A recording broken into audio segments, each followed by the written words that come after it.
August 7th, 2010, Developer's Diary 2. In this edition of the Developer's Diary, I'll be going over a few things. First, our latest video. Secondly, the production barriers that we face. And third, the Delura project process. Alright, so let's get started. We've completed our first video, Test Flight, and for the limited resources that we have, I'm very pleased with how it came out. It proves to me that we have everything that we need to create a compelling story within a reasonable amount of time. Yes, the modeling could have used some work, and there are a few parts in the animation that could have used some more tweaking, and I probably could have tweaked the script a little bit better too, but sometimes I feel it's best to let certain things go for the sake of production. For instance, do you really think fixing this guy's tail in this scene would make this short any more enjoyable? You have to draw a line somewhere, and sometimes it's best to learn from your mistakes and try to avoid making them again as you create new projects. All in all, I think the production time was about 2.5 weeks, one half spent on animation and the other half spent on graphics and modeling. Next, we talk about the production barriers of the 3D animation process. One might ask how 3D animation can possibly work with only 2 people. I was surprised to find that in a typical studio making an animated short film, it takes teams of people to produce around 3 seconds of footage a day, working full time. This means that in order to create a 10-minute video, it would take 200 days, a little more than half a year. I also noticed that computers aren't nearly as fast as we thought they were. On Pixar's website, for instance, they mention a render farm that they use to take care of the heavy calculations necessary to produce their works. For a single frame of video, that's 1/24th of a second, it takes anywhere from 6 to 90 hours to produce, according to their website. The films that Pixar creates are finished long before the computers are done rendering the final product. Keep in mind, though, that I don't know how up-to-date their claims are, and they may have upgraded their systems since the last time they updated their website, so I don't know. But wait a minute, how come we can play video games that boast a high level of detail in real time, yet when somebody wants to make a 3D movie, we're faced with hours upon hours of rendering time? How the heck does that make sense? The answer is that games are pre-built for the computer to read, and the 3D movie is not. Here's an analogy that might make this a little clearer. Say that you have a distribution plant that sells 2 products, 3D movies and games. The movie must be assembled frame by frame before being completed, whereas the game is pre-assembled, resulting in images that can be displayed in real time. In order for a 3D program like Lightwave or Maya or 3D Studio Max to be the most flexible to the developer, the computer must construct the images using a very wide array of effects and calculations. It also means that having a fast CPU for a 3D program is far more important because many more calculations must be made, and the graphics card isn't really built for that. In summary, that's why you see such high frame rates in video games, yet it can take a long amount of time to render a single frame when making a 3D animated movie. So, what's our answer when faced with these grave figures? We work within our means and at a detail level that both we and our computers can handle. This way, we can simply have our computers render scenes overnight and work on them during the day. We're not trying to copy Pixar or DreamWorks or make flashy stuff. We just want to tell a story, and the canvas of 3D animation is our way of doing that. With that out of the way, this brings us to the Delura project process. Say that 3 times fast. Now comes the most challenging 3D animation endeavor that we've ever faced, the Delura project. A project that will introduce an alternate dimension inside an alien galaxy filled with advanced life forms who influence the vast space around them, where the rules of time and physics are not exactly what we know of in real life. I know a lot of people will look at this and initially think, oh, hey, it's the Star Fox movie.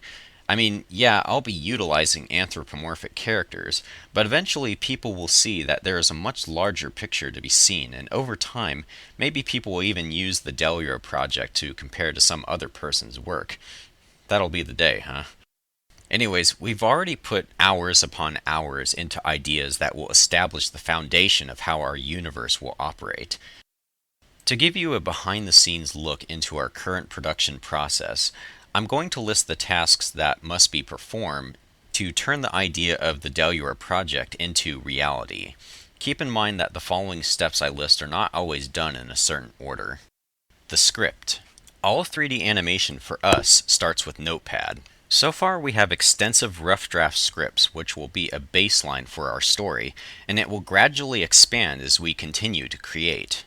Personally, I like to keep the actual story in the text document and make various miscellaneous notes, such as info about a creature or a piece of technology in my sketchbook. Even this developer's diary script is made with Notepad. What'd you expect, an impromptu?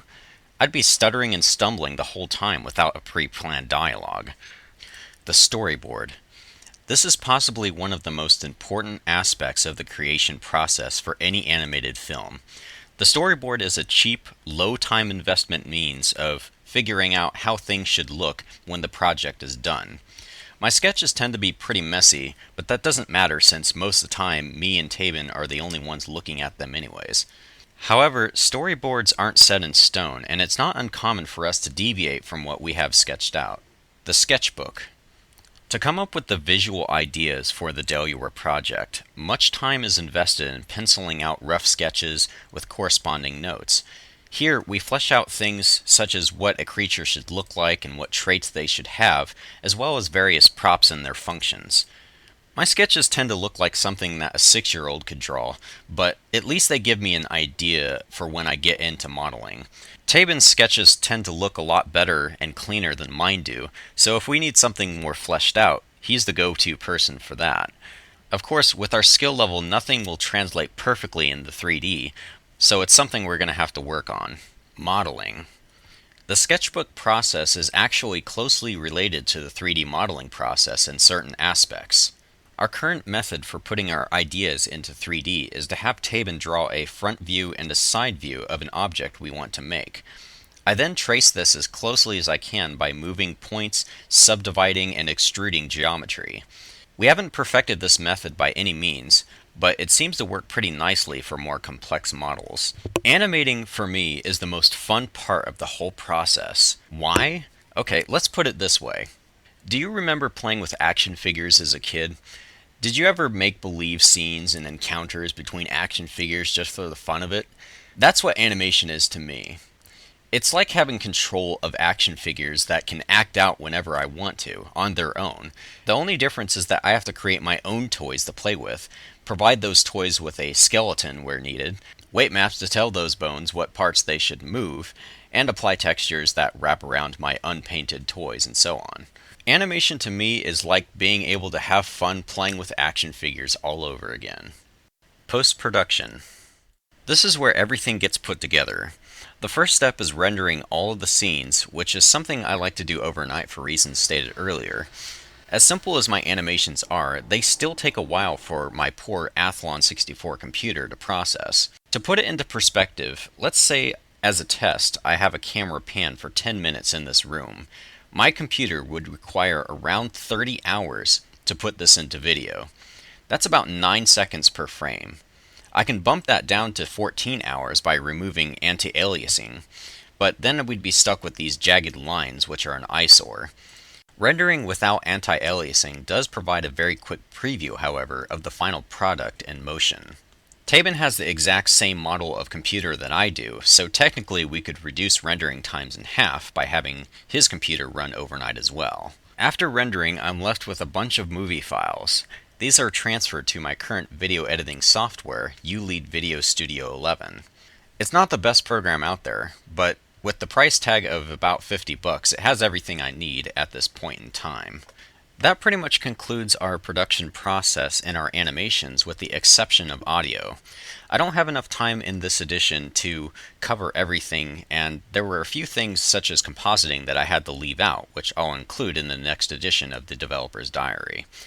In regards to the Delura project, our production curve will initially be very steep as we have to create all the models, props, and backgrounds and whatnot before we can even think about animation. Once we have that in place though, I think things will begin to go pretty smoothly. That said, it may be a little while before we can produce the first episode of Delura, but in the end I think it'll be worth the wait.